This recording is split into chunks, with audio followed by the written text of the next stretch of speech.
Hello dear students, इस lecture में हम लोग सीखेंगे कि पोलराइजेशन।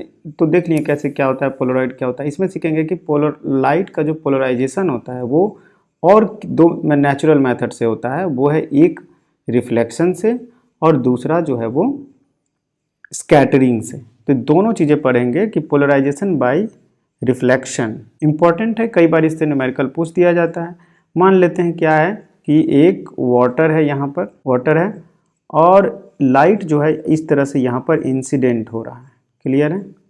इंसिडेंट हो रहा है तो इसमें रिफ्रैक्शन भी होगा। ये रिफ्रैक्शन हुआ है ऐसे, और लाइट रिफ्लेक्ट भी हो जाएगा। ठीक है, लाइट रिफ्लेक्ट भी हो जाएगा।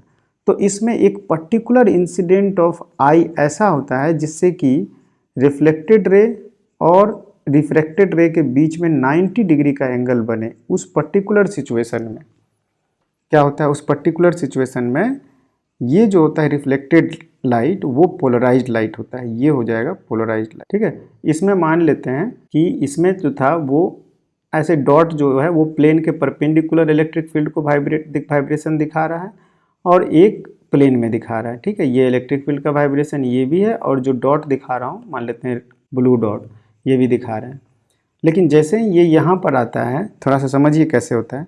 जैसे ही यहाँ पर आता है तो क्या होता है कि जो मटेरियल का जो वाइब्रेशन है पर्टिकुलर एंगल पर, यहाँ पर ये तो ये इस तरफ वाइब्रेट करेगा। कैसे वाइब्रेट करेगा? ऐसे मटेरियल को ऐसे ही वाइब्रेट कराएगा ना, ऐसे ही वाइब्रेट कराएगा ऐसे।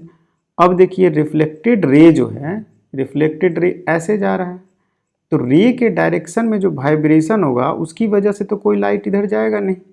बात को समझिए, जिस डायरेक्शन में रे जाता है उस डायरेक्शन में तो इलेक्ट्रिक फील्ड का वाइब्रेशन नहीं ना होता है। इलेक्ट्रिक फील्ड का वाइब्रेशन तो उसके परपेंडिकुलर होता है।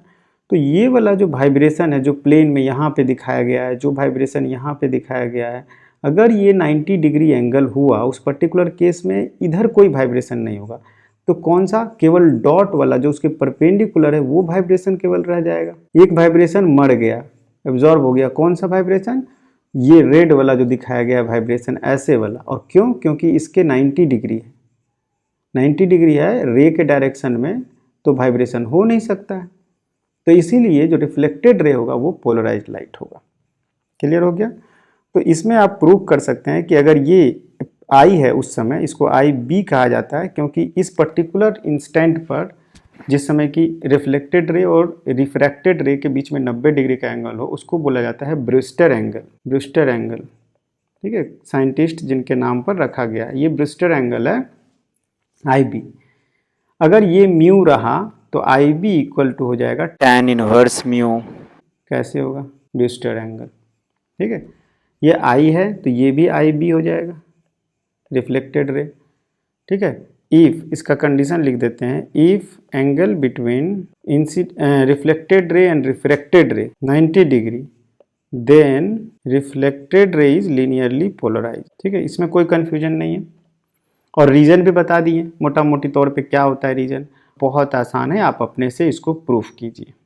क्लियर है? दूसरा होता है पोलराइजेशन बाय स्कैटरिंग। स्कैटरिंग का क्या मतलब हो गया कि आसमान में एनवायरनमेंट में बहुत सारे मॉलिक्यूल्स हैं। उन मॉलिक्यूल्स को अगर मैं एक बॉल की तरह समझूं, इस तरह से ये मॉलिक्यूल्स हैं, इन मॉलिक्यूल्स को बॉल की तरह समझें और सपोज कीजिए क्या हो रहा है, सपोज कीजिए कि इधर से लाइट जो है इस डायरेक्शन में आ रहा है। ठीक है, लाइट का प्रोपोगेशन। ठीक है, ये लाइट इस तरफ आ रही है तो इस तरफ लाइट आ रही है, इसका मतलब कि इस पर जो है वाइब्रेशन इसके परपेंडिकुलर ही होगा, डायरेक्शन के परपेंडिकुलर। सपोज कीजिए कि ये एक डायरेक्शन है और एक डॉट से जो दिखाया जो कि पेज के परपेंडिकुलर वाइब्रेशन हो रहा है। डॉट की तरह दिखाएं इसको क्योंकि ये 90 डिग्री ऐसे बनेगा ना, तो ऐसे नहीं दिखा करके डॉट से दिखाएं। क्लियर है? ये तो ये डॉट है और इसके परपेंडिकुलर वाइब्रेशन हो रहा है। ठीक है, जैसे ही ये मॉलिक्यूल्स पे पहुंचता है तो इसमें क्या होता है कि उस मॉलिक्यूल्स को भी वाइब्रेट कराता है।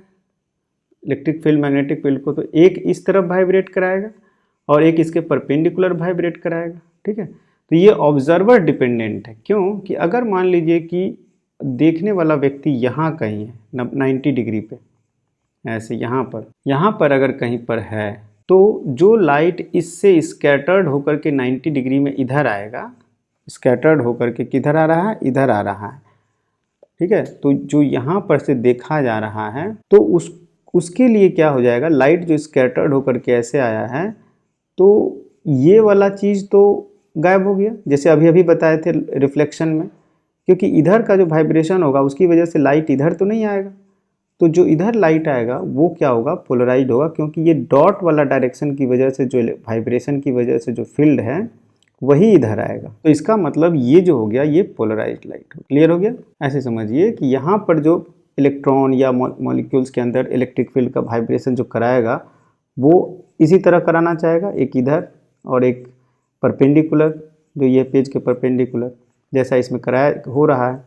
तो जो ये रेड में जो दिखाया गया है इसकी वजह से इधर लाइट नहीं आएगा, क्योंकि परपेंडिकुलर ऐसा होगा तभी तो आएगा। ठीक है, तो ये ऐसा वाइब्रेशन तो इसमें है नहीं, कहाँ, इसमें ऑलरेडी दो ही डायरेक्शन दिखाए हैं, इसके परपेंडिकुलर, एक ये और एक डॉट, तो ये खत्म हो जाएगा, केवल डॉट इधर आएगा। ठीक है, तो ये भी आपका हो जाएगा लीनियरली पोलराइज्ड लाइट।